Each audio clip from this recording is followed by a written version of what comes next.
12 Minutes by RoboKy.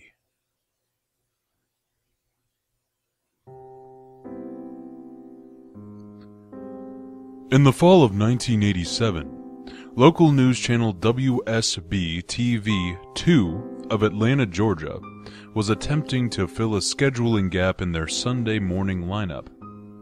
After a few solicitations by local business owners, they decided to allow the young Reverend Marley Sachs to take the available hour block to do a religiously themed show. It premiered October 18th with little promotion. The show was standard religious fare and consisted of the Reverend sitting in a simple chair, reading passages from the Bible to the camera, and discussing their interpretation and significance to our modern, day-to-day life. The show received a reasonable number of viewers and continued to be shown into early December.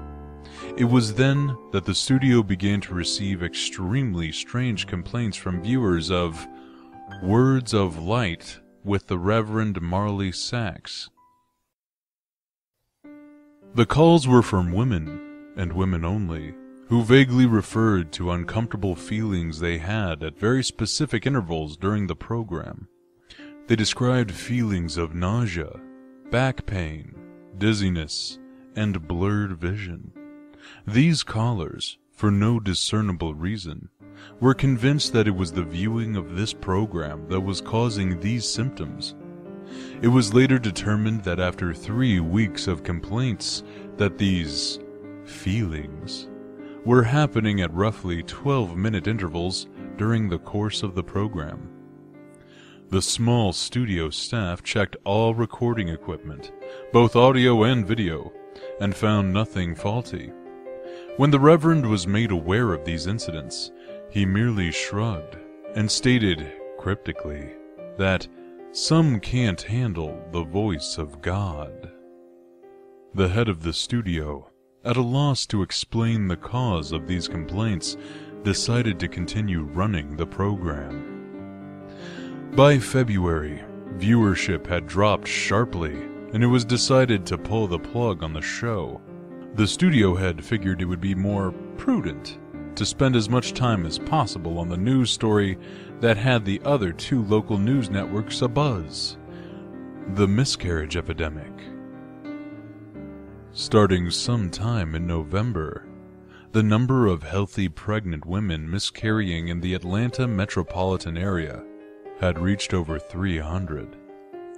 The CDC could find no discernible cause for this terrifying occurrence. The Reverend took the show's cancellation with what could only be described as abject indifference. When informed, he made no protest, merely nodded, almost knowingly. He left the studio after the last episode was filmed without so much as a word and dropped off the face of the earth. No one ever heard from him again, not his former congregation or any member of the church. The studio moved on, filling the slot with an infomercial, and continued to concentrate on the miscarriage story.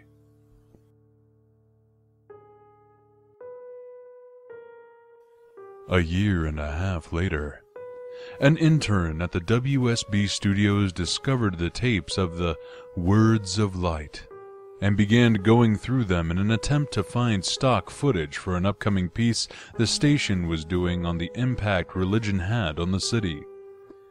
The Atlanta incident, as the miscarriage epidemic became known in medical journals, petered out 3 months after the studio canceled Reverend Sachs' show and had already began to fade from the public consciences. As the intern went through the tapes, he accidentally made a disturbing discovery about the footage. While attempting to stop one recording at 10 minutes and 45 seconds, he mistakenly jammed the fast-forward button down. When the footage whizzed by, he attempted to pry the button up with a screwdriver. Just as he succeeded, the tape stopped at 32 minutes and 1 second. The intern actually fell out of his chair when he looked up at what was frozen on the screen. the image of a badly decomposed severed head filling up the entire frame. After he collected himself, he moved the film back a few frames, then forward, and realized that his mind was not playing tricks on him. He began going through the rest of the recording and soon discovered that at exactly 12-minute intervals, the image would appear for one frame. Thinking it's some practical joke being played on the new guy, he presented it to one of the film technicians, ready to be mocked. The technician was just as puzzled as him. No one had touched the footage since the cancellation of the show. After the studio had closed for the night, the intern convinced the tech to help him go through all the tapes of the Words of Light. They discovered that every single episode had this same horrifying anomaly. They also realized that as the show progressed, the image had become more disgusting, as maggots began to eat away at the loose flesh, and pieces of hair and skin seemed to have fallen off exponentially.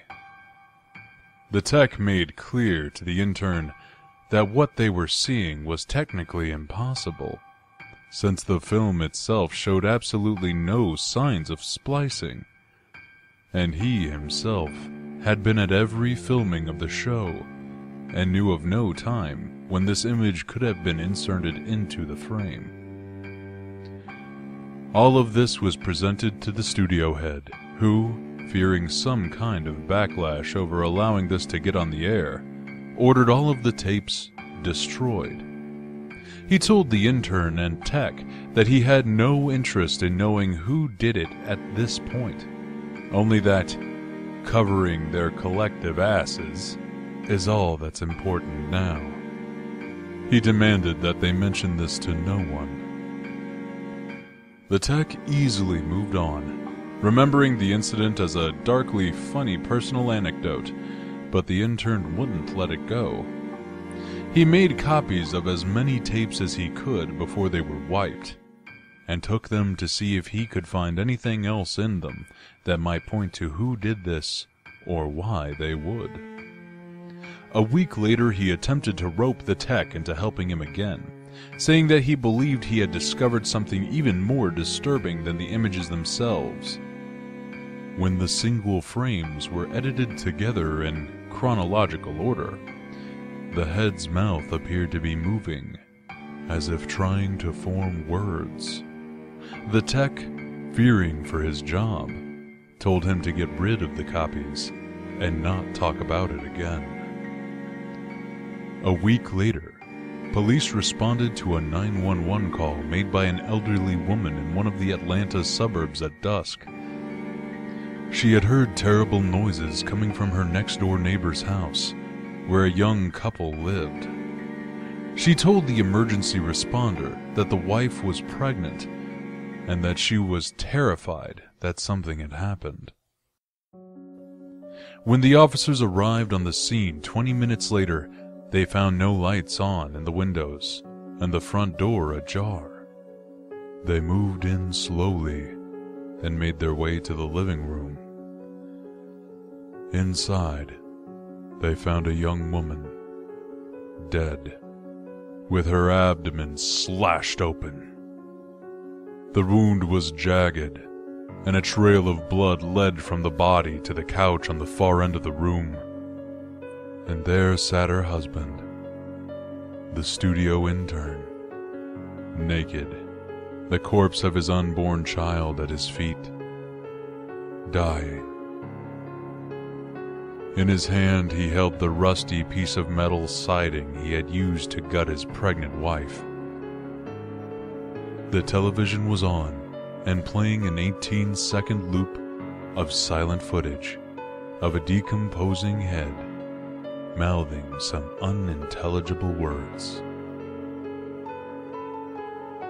The story at the police precinct to this day goes that the intern kept saying under his breath, over and over again as they led him away, "The light of God calls them.